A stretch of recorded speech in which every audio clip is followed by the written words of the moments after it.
এটা আরেকটি গুরুত্বপূর্ণ প্রশ্ন হচ্ছে, ঝরে পড়া শিক্ষার্থীর সংখ্যা কমাতে কি কি উদ্যোগ দরকার এই মুহূর্তে? বাংলাদেশের গোটা বাংলাদেশের শিক্ষা ব্যবস্থা বড় একটা প্রতিবন্ধকতা হচ্ছে গুণগত মানের শিক্ষার ক্ষেত্রে শিক্ষার্থী ঝরে পড়া।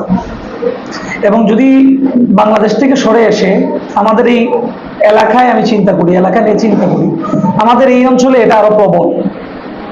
একটা লম্বা সময় ধরে যখন এখানে আমরা দেখেছি, আমাদের শৈশবে দেখেছি, আমাদের অনেকে, আমার সাথের অনেককে দেখেছি, যখন পাথরকুয়ারি এখানে সচল ছিল, তখন অধিকাংশ শিক্ষার্থী দৈনিক মজুরিতে পাথরের কাজে চলে যেত, কোয়ারিতে চলে যেত, অথবা পাথরের সাইডে চলে যেত, এবং এটা খুব বেশি সংখ্যক শিক্ষার্থী দেখা যেত ক্লাসে অনুপস্থিত, এবং একটা সময় তারা ঝরে পড়ত। এবং বর্তমান সময়েও আমাদের এই এলাকায় এই ঝরে পড়া শিক্ষার্থীর সংখ্যাটা খুবই বেশি, এবং এটাই সবচেয়ে বড় প্রতিবন্ধকতা আমাদের শিক্ষাক্ষেত্রে। এবং আপনি যে প্রশ্নটা আমাকে করেছেন যে এই বিষয়ে কি পদক্ষেপ নেওয়া যায় ঝরে পড়া শিক্ষার্থী রোধে, অনেকগুলো পদক্ষেপই নেওয়া যায়, অনেক মহল থেকে নেওয়া যায়, বেশ কয়েকটা সেক্টর থেকে নেওয়া যায়। শিক্ষার্থী, শিক্ষক, অভিভাবক এবং সরকার, সমাজ সব মিলিয়ে সব জায়গা থেকে নেওয়া যায়। তো বিশেষ করে আমি কয়েকটি বিষয়কে বলতে চাই যে ঝরে পড়া শিক্ষার্থী রোধে আমরা যে পদক্ষেপগুলো নিতে পারি, তার একটা হচ্ছে ভীতিমুক্ত এবং আনন্দঘন পরিবেশ। আপনি শ্রেণীকক্ষটাকে যদি ভীতিমুক্ত, বাচ্চাকে ভয়মুক্ত করতে পারেন, এবং সেটা যদি আনন্দঘন হয়, আনন্দদায়ক হয়, একজন শিক্ষক যদি তার সর্বোচ্চ আনন্দদায়ক উপায়ে ক্লাস প্রেজেন্টেশন দিতে পারেন, এবং ওই পরিবেশটা যদি ওইভাবে তৈরি হয়, যদি শিক্ষার্থী জানে যে সেখানে গেলে সে তাকে বেত্রাঘাত খেতে হবে না, কোনো ধরনের প্রহার করা হবে না, সেখানে গেলে হাসবে সারাক্ষণ, সে আনন্দের সাথে পড়ালেখা করবে, পাঠদানটা হবে আনন্দঘন, তাহলে শিক্ষার্থী নিশ্চয়ই এখান থেকে দূরে সরে যাবে না। আমরা লম্বা একটা সময় আমরা গল্প শুনেছি আমাদের অনেক সিনিয়রদের কাছ থেকে, যে আমি পড়া বাদ দিয়েছি, স্কুল থেকে আউট হয়ে গেছি, কেন জানো? কেন?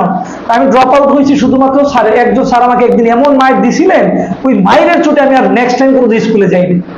এরকম বুড়ি বুড়ি উদাহরণ আমাদের সোসাইটিতে আছে, এবং এখনো হচ্ছে এটা। কোনো শিক্ষার্থী যখন ভয় পায়, কোনো কারণে যদি এই পরিবেশটাকে তার ভয়ের পরিবেশ মনে হয়, তাহলে সে স্কুলে যাচ্ছে না। তো সুতরাং এই জায়গা থেকে আমাদের যেটা করণীয়, সেটা হচ্ছে যে আমার এই পরিবেশটাকে ভয়মুক্ত করতে হবে, এবং পাঠদানকে আনন্দঘন করতে হবে। যখন আনন্দঘন এবং ভয়মুক্ত পরিবেশ শিক্ষার্থী যাবে, আরেকটা ব্যাপার হচ্ছে যে সহশিক্ষা কার্যক্রম চালু রাখা। সহশিক্ষা কার্যক্রম হচ্ছে যেমন আপনার খেলাধুলার ব্যবস্থা করা, সাংস্কৃতিক বিভিন্ন অনুষ্ঠানে আয়োজন করা, বিতর্কের আয়োজন করা যেতে পারে, কুইজ প্রতিযোগিতা করা যেতে পারে, অন্যান্য বিভিন্ন সহ কার্যক্রম যেগুলো আছে বিনোদনদায়ী, সেগুলো আপনি আয়োজন করতে পারেন। এতে শিক্ষার্থী স্কুলমুখী হবে, স্কুলে তার আশা বেড়ে যাবে এবং ঝরে পড়াটা কমে আসবে। আরেকটা ব্যাপার যেটা করে যায়, যেমন এটা শিক্ষকদের ভূমিকা একটু বড় হবে, শিক্ষকরা হোম ভিজিট করবে। যদিও বাংলাদেশের আইনে প্রাথমিক লেভেলে হয়তো, হাই স্কুলে এটা এতটা নয়, প্রাইমারি লেভেলে এটা আছে যে হোম ভিজিটটা খুবই অত্যাবশ্যকীয়। শিক্ষকদের অবশ্যই তাদেরকে নিয়মিত হোম ভিজিট করতে হবে। যে শিক্ষার্থী স্কুলে একটু বেশি অনুপস্থিত হচ্ছে, তার বাড়িতে আপনাকে যেতে হবে। এই যে আইনে আছে, বলা হচ্ছে, বিধিতে আছে, কিন্তু এটার বাস্তবিক কোনো প্রয়োগ নেই। দুঃখজনক হলেও এটা সত্য, এটা কোনো বাস্তবিক প্রয়োগ নেই। যখন আমি নিজে এটা অনেক সময় আমরা উপলব্ধি করি, দেখি যে যখন আমাকে জমা দিতে হচ্ছে, আমার উপজেলা থেকে সরকারি শিক্ষা অফিসার আসছেন আমার স্কুলে ভিজিটে, আমি কিছু কাগজ কি করলাম, পূরণ করে ফেললাম, ওই বাবার অভিভাবকের সাইন দিয়ে, এইরকমই হচ্ছে গোজামিল দিয়ে। সে সরকারি শিক্ষা অফিসার আসলেন বা শিক্ষা অফিসার আসলেন, ভিজিট করলেন, দেখলেন যে না, তারা বাড়ি বাড়ি যাচ্ছে, ভিজিট করছে, আসলে কিন্তু মাঠ পর্যায়ে এটা হচ্ছে না। যদি প্রপারলি আপনি হোম ভিজিট করেন, আপনি শূন্যের কোটায় নেমে আসতে বাধ্য শিক্ষার্থী ঝরে পড়া আপনি শূন্যের কোটায় নেমে আসবে যদি শিক্ষকরা নিয়মিত হোম ভিজিট করে তার সমস্যাটাকে চিহ্নিত করে বাচ্চার কাছে যান, তার গার্ডিয়ানের কাছে যান, কি সমস্যার কারণে বাচ্চা অনুপস্থিত, এটাকে যদি চিহ্নিত করতে পারেন প্রপারলি, তাহলে শিক্ষার্থী ঝরে পড়া অনেকটা কমে আসবে। আরেকটা ব্যাপার হচ্ছে যে নিবিড় পর্যবেক্ষণ। আপনি যদি শিক্ষার্থীকে প্রপারলি পর্যবেক্ষণ করেন, অভিভাবকের জায়গাতে অভিভাবক যখন পর্যবেক্ষণ করবেন, আমার বাচ্চাটা কেমন যেন হয়ে যাচ্ছে, স্কুলে যাচ্ছে না, কেন যাচ্ছে না, অভিভাবক যখন তাকে প্রশ্ন করবেন, তার প্রতি খেয়াল করবেন, উনি যখন এটা নিয়ে আলাপ করবেন শিক্ষকের সাথে, অথবা স্থানীয় কোনো সামাজিক ব্যক্তি, শিক্ষানুরাগী ব্যক্তির সাথে আলাপ করবেন যে আমার বাচ্চাটা কেমন জানি হয়েছে, যে স্কুলে যাচ্ছে না, কেন যাচ্ছে না, যখন সম্মিলিতভাবে সবাই উদ্যোগ নেবে, এই বাচ্চাটার কাছে যাবে, তার সমস্যাটা চিহ্নিত করার চেষ্টা করবে, নিশ্চয়ই বাচ্চাটা স্কুলে যেতে শুরু করবে। আরো কিছু বিষয় এটা সরকারি উদ্যোগ হবে, সরকার নিতে হবে। তার একটা হচ্ছে, যেমন ইতিমধ্যে আপনারা জানেন, এটা খুশি সংবাদ, অলরেডি এই সরকার ঘোষণা দিয়েছে সারা বাংলাদেশের শিক্ষার্থীকে মিড ডে মিল চালু করবে। প্রাইমারি লেভেলে প্রাথমিক বিদ্যালয়ে মিড ডে মিল কিছু জায়গায় এখন পাইলটিং হিসাবে দেওয়া হচ্ছে, কিছু জায়গায় কয়েকটা উপজেলা চালু আছে, এবং সম্ভবত আগামী জুলাই থেকে, আগামী অর্থ বছর থেকে সরকার সারা বাংলাদেশে একই সাথে প্রতিদিন দুপুরে খাবার দিবে। যখন আমার স্কুলে, আমার পাত্রগুনাতে গত কিছুদিন আগে পানি সম্পদ অধিদপ্তর থেকে দুধ দেওয়া হতো, 250 মিলি দুধ প্রতিদিন বাচ্চাকে দুপুর বেলা দেওয়া হতো। শুনলে অবাক হবেন, এটা যখন শুরু হলো তখন বাচ্চা তো 100% আসছেই, সাথে কিছু এক্সট্রা বাচ্চাও আসতেছে রেগুলার, যারা স্কুলে আসে না এই বাচ্চারাও আসতেছে। কেন? দুধ পাবে। সেই স্কুলের ছাত্র না, তার বয়স 4 বছর, এখন স্কুলে যাওয়ার সময় হয় না, সেই স্কুলে যাচ্ছে যে সামান্য করে দুপুরবেলা সারা তো দুধ দেবে, এক প্যাকেট দুধ আছে। আমাদের পাশে একটা মাদ্রাসা আছে, যখন এবছর যখন এই দুধ দেওয়া কার্যক্রম শুরু হলো, মাদ্রাসা থেকে অন্তত 15 থেকে 20টা বাচ্চা নতুন করে ভর্তি হয়েছে স্কুলে আসে দুধের কারণে। তার মানে আপনি যখন মিড ডে মিল চালু করবেন, যে বাচ্চাটা আগে স্কুলে যাচ্ছে না সে মিড ডে মিলের জন্য সেই স্কুলে যাবে। আর অনেক বেশ কিছু উদ্যোগ নেওয়া যায়, যেমন আপনারা আমাদের দেশে উপবৃত্তি চালু আছে, এটাকে যদি যে অর্থটা দেওয়া হয় এটার যদি পরিমাণটা আরো একটু বৃদ্ধি করা হয়, যেমন এখন যেটা দেওয়া হয় আমার কাছে মনে হয় একজন শিক্ষার্থী এটা ব্যয় নির্বাহের জন্য যথেষ্ট না। এটার যদি অর্থের পরিমাণটা আরো একটু বৃদ্ধি করা যায়, শিক্ষার্থী স্কুলগামী আরো বেশি হবে, জ্বরে পড়াটা সংখ্যাটা হারটা কমে আসবে। এই সকল উদ্যোগ যদি প্রপারলি নেওয়া যায় তাহলে নিশ্চয়ই আমাদের এলাকা কেন গোটা বাংলাদেশে এগুলো যদি যথাযথভাবে উদ্যোগগুলো গ্রহণ করা হয় তাহলে শিক্ষার্থী জ্বরে পড়ার রোগটা অনেকাংশে কমে আসবে। আমরা এই মুহূর্তে একটা বিষয়ে জানবো যে স্বাস্থ্যসেবা বিষয় নিয়ে। স্বাস্থ্যসেবা কিন্তু আমাদের অত্র এলাকাতে কিন্তু অনেক স্বাস্থ্য কমপ্লেক্স রয়েছে, পাশাপাশি ক্লিনিক রয়েছে, এগুলো প্রায় কিন্তু দেখা যাচ্ছে বন্ধ। সেই বিষয় নিয়ে উন্নয়ন ক্ষেত্রে কি কি প্রয়োজন রয়েছে অত্র এলাকার জন্য, আমি এটা কিন্তু আমাদের গোয়েঙ্গাট এলাকার হিসেবেই বলছি। এটা আমি রাজনৈতিক ব্যক্তি যিনি রয়েছেন আমাদের সাথে, ওনার সাথে আমরা জানতে চাইব স্বাস্থ্যসেবা উন্নয়ন ক্ষেত্রে কি কি প্রয়োজন অত্র এলাকার জন্য। ধন্যবাদ। আসলে জাতীয় প্রেক্ষাপটে শুরুতে যদি আমি জাতীয় প্রেক্ষাপটে স্বাস্থ্য খাতের কথা বলি, তাহলে দেখা যাচ্ছে সারা দেশে বর্তমানে যে প্রাইভেট ক্লিনিক রয়েছে এবং সরকারি হাসপাতাল রয়েছে সব মিলিয়ে এখনো পর্যন্ত জাতীয় সমীকরণ অনুযায়ী তাই এখনো বাংলাদেশের জনসংখ্যার মোট হারের অনুপাতে এখনো এটা একদম অপ্রতুল। আর আমরা আমাদের এলাকা, যে এলাকা এখনো বাংলাদেশের অন্য যে কোনো এলাকার চাইতে আমরা প্রায় 50 বছর পিছিয়ে রয়েছি, সেটা হচ্ছে আমাদের এই অঞ্চলে নেতৃত্ব বাছাই করার যে প্রক্রিয়া রয়েছে সেই প্রক্রিয়ায় আমরা ঠকেছি, যেখানে আমরা সঠিক মানুষকে নেতৃত্বে নিয়ে আসতে পারিনি। আমরা কেবল সেই 2001 থেকে 6 সালে এই মাটির সন্তান জনতা দিলদার হোসেন সেলিম সাহেবকে যখন আমরা নির্বাচিত করেছিলাম তখন আমরা এখানে সাংখ্যিত কিছু উন্নয়ন আমরা দেখতে পেরেছিলাম। আর পরবর্তীতে আমরা এখানে ঠকেছি, কিন্তু এখান থেকে আমরা কিছু পাইনি। তো এখানে যদি আমরা সঠিক নেতৃত্ব, তখন আমরা যদি বারবার সঠিক নেতৃত্ব যদি সংসদে পাঠাতে পারতাম, যিনি আমাদের দাবি দেওয়ার কথা মহান সংসদে তুলে ধরতেন, তাহলে আজকে আমরা এভাবে পিছিয়ে থাকতাম। তো আসি স্বাস্থ্য খাতের কথায়।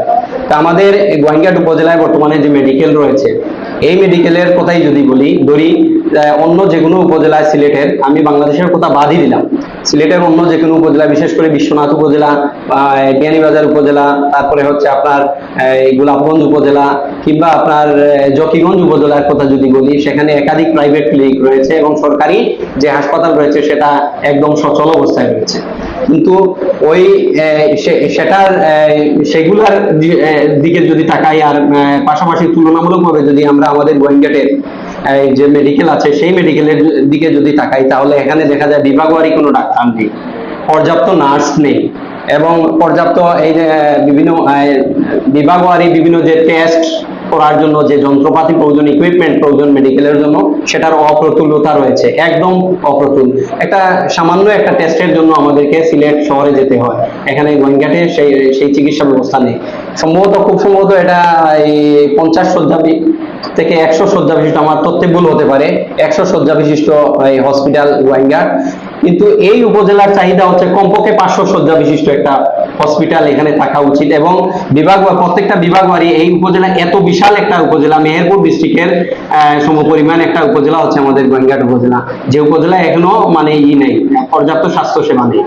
আজকে যদি আমরা বিভাগবাড়ি এখানে ডাক্তার পাই এবং অন্যান্য যন্ত্রপাতি যেগুলা টেস্টের জন্য প্রয়োজন সেটা যদি পাই, তাহলে এই যে হতদরিদ্র এলাকার মানুষ, সাধারণ মানুষ, বাংলাদেশের যদি সহজ সরল মানুষ ধরা হয় এবং ইমানদার মানুষ ধরা হয় কোনো এরিয়ায়, তাহলে আমাদের এই অঞ্চলের চাইতে ইমানদার এবং সহজ সরল মানুষ বাংলাদেশে আর কোথাও পাওয়া যাবে না। এই সহজ সরল মানুষগুলোর জীবন মানের উন্নয়নের জন্য স্বাস্থ্যসেবা তাদের অধিকার, এটা তাদের মৌলিক অধিকার। এই মৌলিক অধিকার নিশ্চিত করা বর্তমান সরকার এবং বর্তমানে যিনি আছেন তার দায়িত্বের মধ্যে পড়ে, এবং ইনশাআল্লাহ আমরা বিশ্বাস রাখি তিনি সেটার উন্নয়ন করবেন। তিনি ওনার নির্বাচনী বিভিন্ন স্টেজে তিনি বলেছেন এই ব্যাপারে কাজ করবেন। পাশাপাশি এখন আসি আমাদের ইউনিয়নের কথা। আমাদের ইউনিয়নে একটা মেডিকেল রয়েছে যেটা বর্তমানে ইউনিয়ন পরিষদের পাশেই নামাবাজার নামক স্থানে রয়েছে, যে মেডিকেলে দীর্ঘদিন যাবত এখনো পর্যন্ত একজন মেডিকেল অফিসার নেই। যে এর আগে সর্বশেষ এখানে অবসরপ্রাপ্ত হয়ে গিয়েছিলেন অ্যাসিস্ট্যান্ট মেডিকেল অফিসার হিসেবে জনাব ডাক্তার মুরাদ আলী সাহেব। উনি এখানে প্রায় দীর্ঘদিন সেবা দিয়েছেন এই এলাকার মানুষকে, যা পেরেছেন মোটামুটি মানুষ ওনার উপর সন্তুষ্ট। উনি মানুষকে বিভিন্ন প্রকার মেডিসিন, সরকারি মেডিসিন এসে দিয়েছেন, মানুষ এখানে লাইন ধরে সেবা নিয়েছে।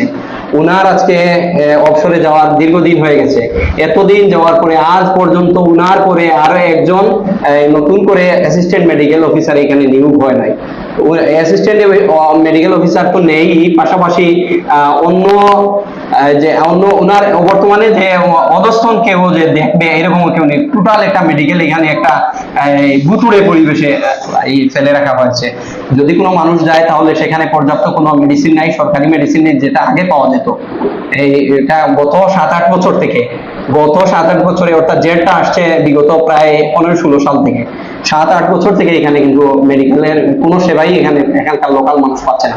তো এখানে আর্জেন্ট খুবই জরুরি হচ্ছে এখানে বর্তমানে একজন অ্যাসিস্ট্যান্ট মেডিকেল অফিসার, কমপক্ষে 2 জন নার্স, পাশাপাশি একজন আরো মেডিকেল সহায়ক, তারপরে 2 জন চৌকিদার, খুব জরুরি। আমি শুনতে পেয়েছি এখানে নাকি মেডিকেলের যে বিভিন্ন ইকুইপমেন্ট আছে, যন্ত্রপাতি আছে, ইলেকট্রিক যন্ত্রপাতি, বৈদ্যুতিক ফ্যান, এগুলাও নাকি চুরি হয়ে গিয়েছে। মেডিকেলের একটা ফ্রিজ ছিল, সেটাও নাকি চুরি হয়ে গিয়েছে। তারপরে আরো বিভিন্ন যন্ত্রপাতি, অর্থাৎ মেডিকেল ফাঁকা একটা গুরুস্থান ছাড়া আর কিছুই। অর্থাৎ বুঝতেই পারছেন আমার এই প্রশ্নের উত্তরেই রয়েছে যে আমাদের এই এলাকা স্বাস্থ্য খাতে মানে যুজন দূরত্বে রয়েছে বাংলাদেশের অন্য যে কোনো উপজেলা থেকে। তো আমার বিশ্বাস, আমরা আশা রাখি, প্রত্যাশা রাখি বর্তমান মাননীয় সংসদ সদস্য এবং বর্তমান সরকারের মাননীয় মন্ত্রী জনতা আরিফুল হক চৌধুরী মহোদয়, উনার সাথে আমরা অবশ্যই যোগাযোগ করবো, এবং আমাদের ঊর্ধ্বতন নেতৃবৃন্দ ইতিমধ্যে যোগাযোগ করছেন। উনার ঐকান্তিক প্রচেষ্টায় এখানে আমাদের মেডিকেলটি সচল হবে। পাশাপাশি আমি এই মেডিকেলের কথা বাদও যদি দেই, ওয়ার্ড পর্যায়ে আরো কিন্তু ক্লিনিক রয়েছে। এই ক্লিনিক গুলাও কিন্তু খুব একটা সচল না। মাঝে মধ্যে এখানে যায় রুগীরা, তারা কিন্তু পর্যাপ্ত ঔষধ পায় না। আমি জানি না সেখানে পর্যাপ্ত ঔষধ, কি পরিমাণ ঔষধ আসে সেই তথ্য আমার জানা নেই, কিন্তু যে পরিমাণ ঔষধ আসে তারও ঠিকঠাক পায় কিনা সেটা আমার সন্দেহ রয়েছে। মানুষ এই ব্যাপারে বলে যে আসলে ঠিক ভালো চিকিৎসা এখানে পাওয়া যাচ্ছে না, এবং এই জনবলের সংকট, ঔষধের সংকট, সব দিক থেকেই আমরা এখনো পিছিয়ে রয়েছি। তো আমার বিশ্বাস এই সংকট অচিরেই কেটে যাবে। ধন্যবাদ। আমরা অত্যন্ত গুরুত্বপূর্ণ বিষয় ওনার কাছে জানতে পেরেছি যে স্বাস্থ্যসেবা নিয়ে, বিশেষ করে আমাদের অত্র এলাকায় কিন্তু স্বাস্থ্যসেবা নিয়ে কিন্তু অনেকটা পিছিয়ে রয়েছে। যাই হোক উনি আজকে আমাদের কাছে অনেকটা আশ্বাস দিয়েছেন, ওনার রাজনৈতিক নেতৃবৃন্দ যারা আছেন তাদের সাথে আলোচনা করবেন। যাই হোক আমরা এখন চলে যাচ্ছি বাংলাদেশে যে ডিজিটাল শিক্ষা ব্যবস্থা নিয়ে কী কী উদ্যোগ রয়েছে সেই বিষয়টা নিয়ে আমরা আজকে যে অতিথি রয়েছেন ওনার কাছ থেকে আমরা জানতে চাইব। ধন্যবাদ। ডিজিটাল শিক্ষা প্রযুক্তিটা হচ্ছে মূলত প্রচলিত আমরা যে শিক্ষা ব্যবস্থা দেখি মুখস্থ নির্ভর, এই জায়গা থেকে বেরিয়ে এসে এটা প্রযুক্তি নির্ভর, তথ্য নির্ভর শিক্ষা ব্যবস্থা। এটা আধুনিক বিশ্বের ডিমান্ড, এবং এটা শিক্ষার আধুনিকায়নেরই চূড়ান্ত রূপ। এটা অতীব পজিটিভ এবং পৃথিবীর জন্য এটা অত্যাবশ্যক। এখনকার পৃথিবী যে জায়গায় দাঁড়িয়ে সেটা ডিজিটাল শিক্ষা ব্যবস্থাকেই ডিমান্ড করে, এবং এখনকার সাথে এটা খুবই প্রাসঙ্গিক। এখন দেখেন আপনার গোটা পৃথিবীটাই ইন্টারনেট নির্ভর পৃথিবী। ঠিক এই জায়গায় যদি আপনি ইন্টারনেটটাকে শিক্ষাক্ষেত্রে শিক্ষা উপকরণ হিসাবে প্রপারলি ব্যবহার করে কাঙ্ক্ষিত আউটপুট না নিয়ে আসতে পারেন, সেটা আপনার ব্যর্থতা। এবং পৃথিবীর বর্তমান পৃথিবীর এই ডিমান্ড অনুযায়ী আপনাকে আপনার শিক্ষার্থীকেও প্রযুক্তি নির্ভর করে গড়ে তুলতে হবে, প্রযুক্তির শিক্ষিত করতে হবে এবং ওইভাবে গড়ে তুলতে হবে। এই দিক বিবেচনা করলে ডিজিটাল শিক্ষা অত্যাবশ্যক প্রত্যেকটা দেশের, প্রত্যেকটা অঞ্চলের, যে কোনো অঞ্চলের শিক্ষার্থীর জন্য। এখন আপনি যদি মনে করেন যে প্রযুক্তির সবগুলা শুধু প্রযুক্তি নির্ভর শিক্ষাটা শুধু ভালো দিকই নিয়ে বয়ে নিয়ে আসে, তা না। আমরা বাংলাদেশে এই শিক্ষা ব্যবস্থার কুফল কিছুদিন আগে লক্ষ্য করেছি। বাংলাদেশের প্রেক্ষাপটে আমরা যখন করোনাকালীন সময়ে আমরা যখন ডিজিটাল এই শিক্ষা ব্যবস্থার কিছুটা নমুনা আমরা পরিলক্ষণ করলাম, তারপরে বাংলাদেশে নৈতিক অবক্ষয়ের একটা মিছিল বেরিয়ে আসলো। আপনি শিক্ষার্থীরা দেখা গেল যে প্রচুর মাত্রায় মোবাইল ব্যবহার করার ফলে, ইন্টারনেট ব্যবহার করার ফলে এবং অধিক মাত্রার এই ডিজিটাল শিক্ষার সাথে রিলেটেড হওয়ার ফলে এরা যে প্রযুক্তির অপব্যবহার যেটা এটা বাড়িয়ে দিল। এর ফলে ধীরে ধীরে তারা অসামাজিক হয়ে উঠতে শুরু করলো। হ্যাঁ, পৃথিবীর আমরা যদি ইউরোপিয়ান দেশগুলোর দিকে দেখাই বা উন্নত বিশ্বের দিকে দেখাই, তাহলে তাদের দেশে দেখা যায় ছোট বাচ্চাগুলো একেবারে শৈশব থেকে প্রযুক্তির সাথে হাতে গড়িত এবং তারা খুব কম ক্ষেত্রে প্রযুক্তির অপব্যবহার করে। কিন্তু বাংলাদেশের মতো একটা দেশে, তৃতীয় বিশ্বের উন্নয়নশীল দেশে, এখানে প্রযুক্তির সবসময় ভালো ফলাফল নিয়ে আসে না। প্রযুক্তির ব্যবহার এখানে কখনো কখনো নেগেটিভ অর্থেই চলে যায়। এবং সব মিলিয়ে যদি আপনি বলেন যে তাহলে এই শিক্ষাটা আসলে কি বাংলাদেশের প্রেক্ষাপটে ফলপ্রসূ কি না, অবশ্যই ফলপ্রসূ। আপনি মন্দটাকেও ভালোর দিকে নিয়ে আসতে হবে। আপনি যেটা ডিজিটাল প্রযুক্তির বিজ্ঞান এবং তথ্য নির্ভর, ইন্টারনেট নির্ভর এই শিক্ষা ব্যবস্থা, এটা যেহেতু পৃথিবীর জন্য অত্যাবশ্যক, আপনিও আমাদের এই পরিবেশটাকে শিক্ষার এই পরিবেশটাকে ডিজিটাল শিক্ষা বান্ধব হিসাবে গড়ে তুলতে হবে।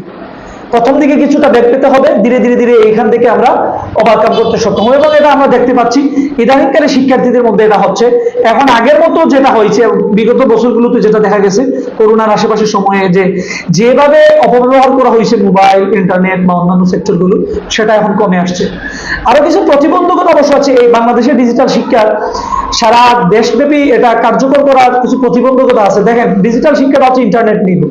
এখন আমাদের যে বাংলাদেশের যে ইন্টারনেটের যে অবস্থা, এটা খুব নাজেহাল। আপনি যদি অজপাড়াগায় চিন্তা করেন কিংবা হাওরের মধ্যে চিন্তা করেন, তাহলে আপনি এই ইন্টারনেটের মাধ্যমে আপনি ডিজিটাল শিক্ষা কার্যত ফলপ্রসূ কোনো ব্যবস্থা আপনি নিতে পারবেন না এবং এখান থেকে ভালো কিছু বেরিয়েও আসবে না। ফলে সর্বাগ্রে যেটা প্রয়োজন, ইন্টারনেটের একটা ইন্টারনেট সেবা মান এটা বাড়াতে হবে, বৃদ্ধি করতে হবে। এই জায়গা যে সরকারের উদ্যোগী ভূমিকা নেওয়া উচিত এবং কার্যত ভূমিকা নেওয়ার মাধ্যমে সেই ডিজিটাল শিক্ষার যা আবশ্যক যে উপকরণ, সেগুলোর আগে পর্যাপ্ত ব্যবস্থা করতে হবে।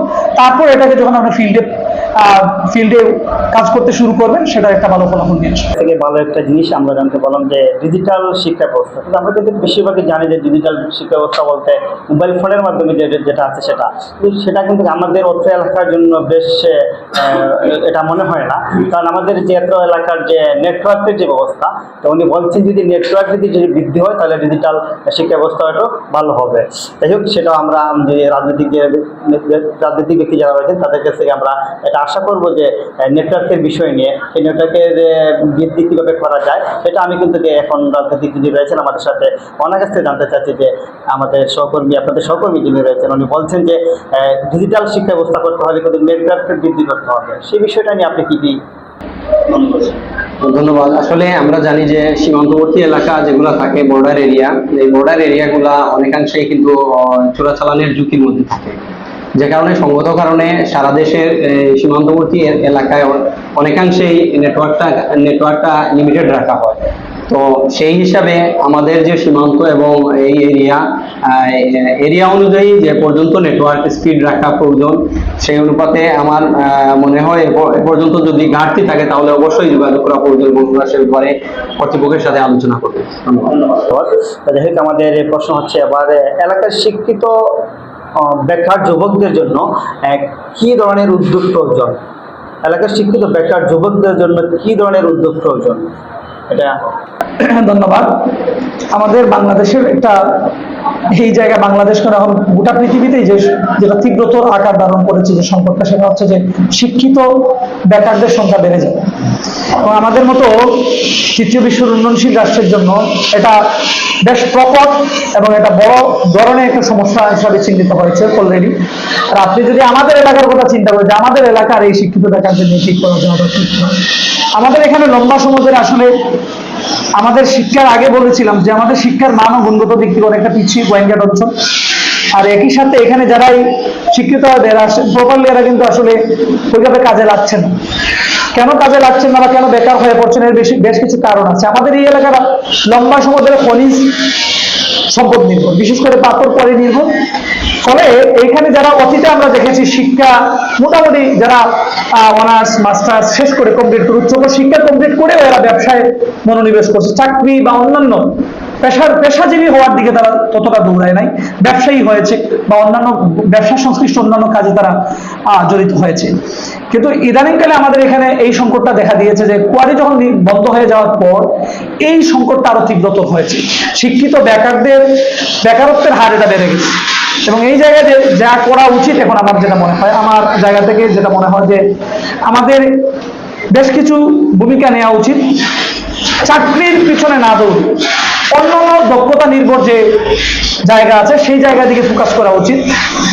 আর পাশাপাশি ফ্রিল্যান্সিং আছে, আউটসোর্সিং আছে, কিংবা বিভিন্ন উদ্যোক্তা হতে পারে, তারা কৃষি উদ্যোক্তা হতে পারে, প্রাণী সম্পদ উদ্যোক্তা হতে পারে, নানান উদ্যোক্তা তারা হতে পারে, উদ্যোক্তা হওয়ার দিকে যেতে পারে, বিভিন্ন ক্ষুদ্র বিভিন্ন আইডিয়া নিয়ে ক্ষুদ্র ক্ষুদ্র ব্যবসা করতে পারে, ব্যবসায়ী হতে পারে তারা।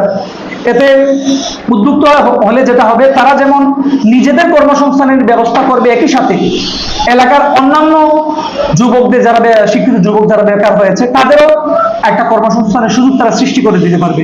এটা সবচেয়ে বেটার অপশন। আর যারা চাকরি বাকরি পেয়ে যাবে তাদের উচিত এলাকার যারা যুবক আছে তাদেরকে প্রপার গাইডলাইন দেওয়া, এদিকে একটু ফোকাস করা। আমাদের অনেক সময় যারা একটু ভালো প্রতিষ্ঠিত হয়ে পড়ে, একটু নিজেদের কেরিয়ারে বেশ ভালো জায়গায় চলে যায়, এরা তার এলাকার প্রতি শিকড়ের প্রতি কোনো টান অনুভব করে না। ফলে স্থানীয় যুবকদের নিয়ে, স্থানীয় শিক্ষিত ছেলেদের নিয়ে তাদের কোনো চিন্তা ভাবনাও থাকে না। তারাও যদি এদিকে একটু মনোনিবেশ করে তাহলে আমার মনে বেশ এটা কাজে দেবে। এবং সরকারি বিভিন্ন উদ্যোগ এই ক্ষেত্রে নিতে পারে। সরকার যেটা করতে পারে, অবশ্যই আছে বাংলাদেশে, এটা বেশ চালু আছে, কিন্তু সেটা পর্যাপ্ত না।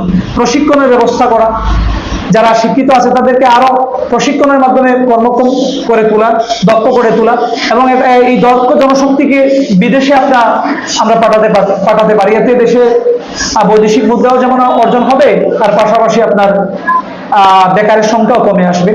এই সব মিলিয়ে এই বেশ কিছু উদ্যোগ আমরা নিতে পারি, বিশেষ সরকারি মহল থেকে স্থানীয় পর্যায়ে, স্থানীয় এবং সরকার উভয় জায়গা থেকে যদি উদ্যোগগুলো নেওয়া হয় তাহলে অবশ্যই বেকারদের সংখ্যা কিছুটা হলেও কমে আসবে। তো যাই হোক, ধন্যবাদ ওনাকে জানাচ্ছি। এখন আমরা যাচ্ছি পর্যটক, কৃষি, স্থানীয় শিল্প উন্নয়ন ক্ষেত্রে কী কী পরিকল্পনা রয়েছে। কারণ আমাদের অত্র এলাকা কিন্তু পর্যটক এলাকা, কৃষি শিল্প এলাকা। তো সেই হিসাবে আমাদের যিনি আমাদের রাজনৈতিক নেতৃবৃন্দ রয়েছেন, ওনার কাছ থেকে আমরা জানবো যে পর্যটক বা কৃষি স্থানীয় শিল্প উন্নয়নের ক্ষেত্রে কী কী পরিকল্পনা রয়েছে আপনাদের। ধন্যবাদ। আসলে আমরা জানি যে বাংলাদেশে মোটামুটি কম বেশি সমীক্ষা অনুযায়ী 1498টি পর্যটন স্পট রয়েছে। তো ইতিমধ্যে বাংলাদেশ সরকার এই 1498টি পর্যটন স্পটকে আকর্ষণীয় করতে এবং পর্যটকমুখী করতে বহুমুখী উদ্যোগ গ্রহণ করেছে। সেই উদ্যোগকে বাস্তবায়ন করতে পারলে এই পর্যটন শিল্পটা আমাদের দেশে আরো বেশি বিকশিত হবে। আর বিশেষ করে আমাদের এলাকাটাকে যদি আমরা বলি এটা পর্যটনের রাজধানী, তাহলে এটাকে অত্যুক্তি হবে না।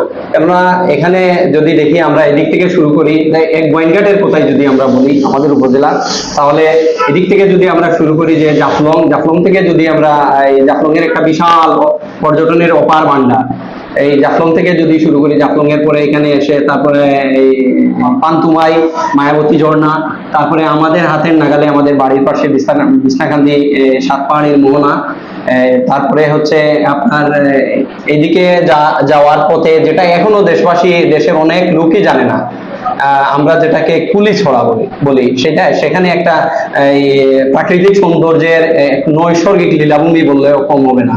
এইরকম একটা সুন্দর স্পট এখানে আছে। এটাকেও যদি আমরা সরকার এবং স্থানীয় জনপ্রতিনিধিদের উদ্যোগে এটাকে যদি সংস্কার করা হয় তাহলে একটা অপার ভান্ডার হবে পর্যটন শিল্পের। পাশাপাশি এরপরে যদি যাই, এখানে যাওয়ার পরে উৎমা ছড়া, চমৎকার একটা ছড়া, তারপরে আমাদের সাদা পাথর, যেটাকে ইতিমধ্যে পর্যটন শিল্পে একটা বেশ বিকশিত হয়েছে। সিলেট শহর থেকে যোগাযোগ ব্যবস্থার চমৎকার উন্নতি সাধন হয়েছে। এই যে একটা বিশাল সম্ভার, আর এইদিকে বাংলাদেশের একমাত্র শ্রম ফরেস্ট, এই যে রাতারগুলের একটা সুন্দর জলাভূমি, এই জলাভূমি সহ গোয়াইনঘাটের একটা বিশাল পর্যটন শিল্প, এই পর্যটন শিল্পকে যদি সঠিকভাবে এটার যত্ন করা হয় এবং এটার কাজ করা হয় এটা নিয়ে, তাহলে দেশের পর্যটন শিল্প থেকে যে বিশাল অপার সম্ভাবনা আছে, সেই সম্ভাবনার নতুন একটা ধার উন্মোচিত হতে পারে গোয়াইনঘাট দিয়ে।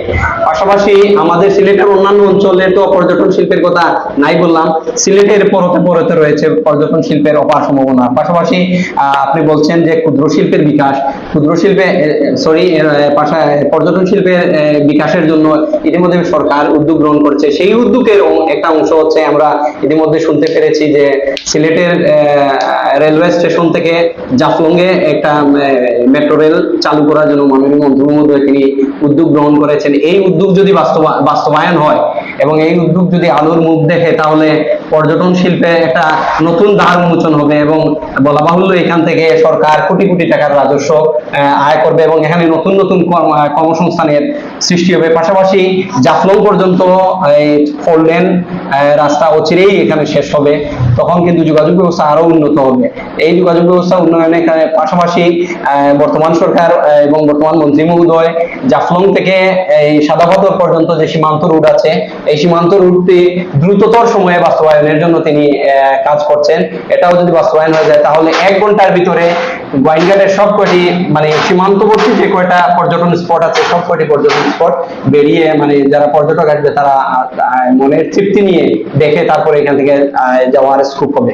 পাশাপাশি আরো একটি আমরা ওই যে শীত মৌসুমে যখন আসে তখন অনেক লোক আসে একটা পর্যটন স্পটকে দেখার জন্য দূরের দিকে, সেটা হচ্ছে ডিবির হাওরের শাপলা বিল আমরা যেটাকে বলি।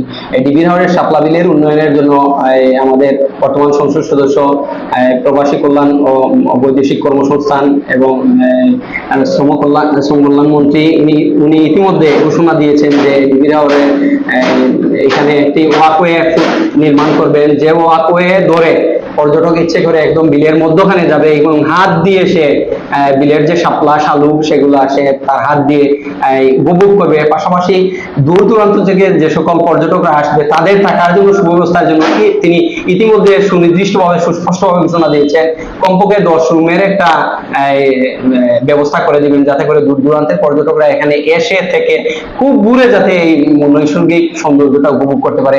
তো আমরা বুঝতেই পারছি তিনি কর্মমুখী লোক, তিনি ইতিমধ্যে সিলেট সিটিতে বেশ কাজ করে সুনাম অর্জন করেছেন এবং সেই কাজের ধারাবাহিকতা এখানে রাখবেন, যেজন্য তিনি 3 মাসের সরকার, 3 মাস হয়নি এখনো, 3 মাসের সরকার কিন্তু বহুমুখী অনেকগুলো উদ্যোগ ইতিমধ্যে তিনি নিয়ে নিয়েছেন।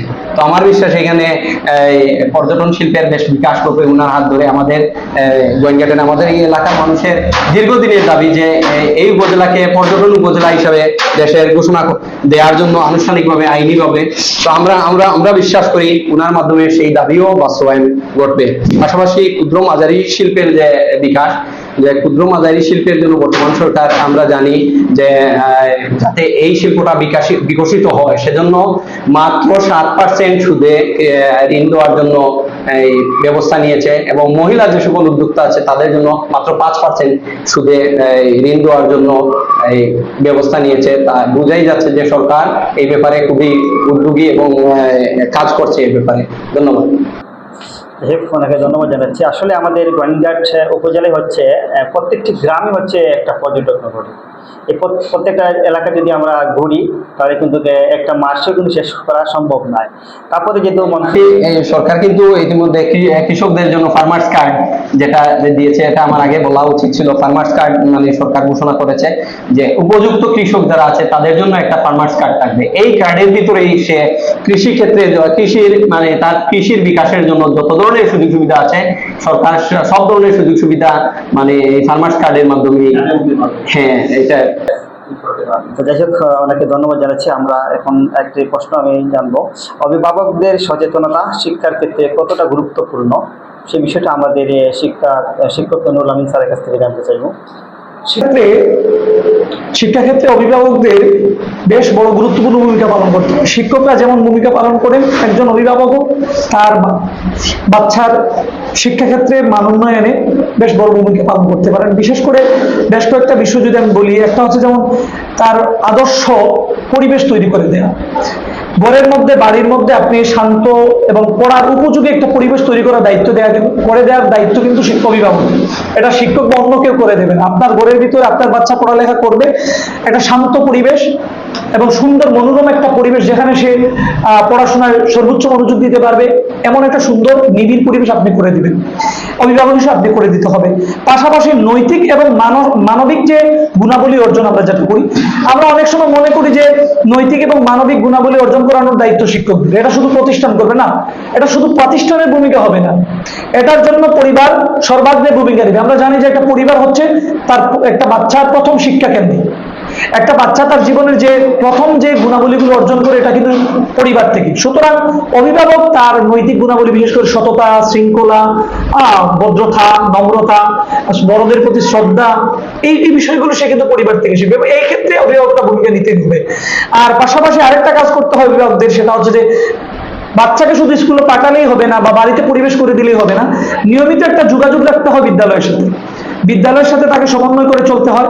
এবং নিয়মিত যদি সে শিক্ষকের কাছ থেকে বাচ্চার আপডেট জেনে নেয় যে বাচ্চার অবস্থা কি, পড়াশোনার মান এখন কেমন, আগের চেয়ে ভালো হলো কিনা, বা নিয়মিত স্কুলে আসছে কিনা, বা পড়াশোনা ফাঁকিবাজি করছে কিনা, অথবা বিদ্যালয়ে মাঝে মধ্যে বন্ধ করছে কিনা, ছুটি কাটাচ্ছে কিনা, এই বিষয়গুলো যদি শিক্ষকের কাছ থেকে অভিভাবক জেনে নেন, তাহলে এই ক্ষেত্রে উনি বাচ্চার বর্তমান অবস্থা সম্বন্ধে ওয়াকিবহাল হলেন এবং সে অনুযায়ী তিনি ব্যবস্থা নিতে পারলেন।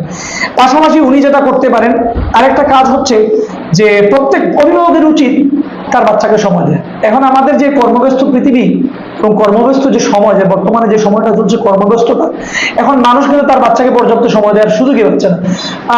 সকালে বাবা উঠছেন, ভোরের দিকে বের হচ্ছেন, রাত্রে যখন ফিরছেন ছেলেটা তখন ঘুমিয়ে গেছে অথবা মেয়েটা ঘুমিয়ে গেছে, মাও একইভাবে অন্য কোনো অফিসে জব করছেন, মাও চলে যাচ্ছেন আসছেন। এই বাচ্চারা কিন্তু হীনমন্যতায় ভুগছে। তারা যে তাদের বাবা মায়ের কাছ থেকে, অভিভাবকের কাছ থেকে যে সময়টুকু পাওয়া উচিত ছিল, যেটা তাদের মানসিক বিকাশ, শারীরিক বিকাশ, তাদের স্বাধীন চেতা মনোভাবের যে বিকাশটা, ওইটা করতে তাদেরকে দিচ্ছেন। তারা একটা হীনমন্যতা, হতাশায় ভুগছে। এইখানে যেটা আমাদের অভিভাবকদের করা উচিত, বাচ্চাদেরকে পর্যাপ্ত সময় দেয়, তাদের সাথে গল্প করা, প্রতিদিন নির্দিষ্ট একটা সময়, কিছুটা সময় হলে তাদের সাথে গল্প দেয়া, আড্ডা করা, প্রয়োজনে খেলাধুলা করে, এবং এতে করে তাদের প্রাণ চঞ্চল হবে, তারা আনন্দ পাবে।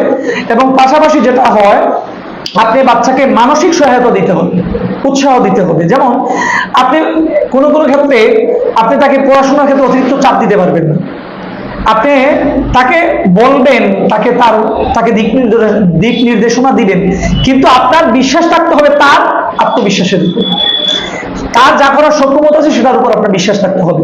এবং কোনো ক্ষেত্রে যদি সে ব্যর্থ হয়ে যায়, অনেক সব পরীক্ষা ফেল করতে পারে, খারাপ রেজাল্ট করতে পারে, বা অন্য কোনো কিছু তার মাধ্যমে হতে পারে। ছোট মানুষ, কিশোর বয়সে, বয়সন্ধিকালে আমাদের কিছু ভুল বানতে হয়। যদি কোনো ক্ষেত্রে সে ব্যর্থ হয়, আপনি তাকে তিরস্কার করতে পারবেন না। এবং এটা আমাদের হচ্ছে, আমরা প্রায়শই দেখছি অনেক এসএসসি পরীক্ষার রেজাল্ট হচ্ছে অথবা এইচএসসি রেজাল্ট হচ্ছে, প্রায় রেজাল্টের পরে আপনি প্রতিদিন পত্রিকা খুলে কয়েকটা ঘটনা দেখবেন প্রতি বছর, যে মেয়েটা সুইসাইড করছে, ছেলেটা সুইসাইড করছে। এই যে ছেলেটা বা মেয়েটা সুইসাইড করলো, কে সুইসাইড করতে বাধ্য করলো বা কিসের কারণে সুইসাইড করলো, দেখেন গিয়ে আপনি ভালো করে প্রপারলি খুঁজবেন, দেখবেন ওই পরিবারের তার কোনো এক প্রচন্ড কঠোর মানসিকতা, সে নিয়মিত প্রহার করে আসছে। সে যখন এখানে ফেল করলো, ব্যর্থ হলো, তখন সে কোনোভাবে এটা মেনে নিতে পারলো না। এইখানে অভিভাবকের যেটা করতে হবে, যদি সে কোনো ক্ষেত্রে ব্যর্থ হয়, তাকে উৎসাহ দিতে হবে, তিরস্কার না করে উৎসাহ দিতে হবে, তাকে নতুন করে শুরু করার উৎসাহ যোগাতে হবে। এতে করে এই শিক্ষার্থী নিজে উৎসাহ পাবে, অনুপ্রেরণা পাবে, এবং সে সম্ভবত এই জায়গাতে অনেক ক্ষেত্রে বের হয়ে আসবে এবং পরবর্তী জীবনে ওভারকাম করবে, ভালো একটা ফলাফলের দিকে এগিয়ে যাবে। ধন্যবাদ জানাচ্ছি। এখন আমরা একটি প্রশ্ন রাজনৈতিক ব্যক্তির কাছে, আগামী নির্বাচনের আগে জনগণকে উন্নয়নের কি বার্তা দিতে চান?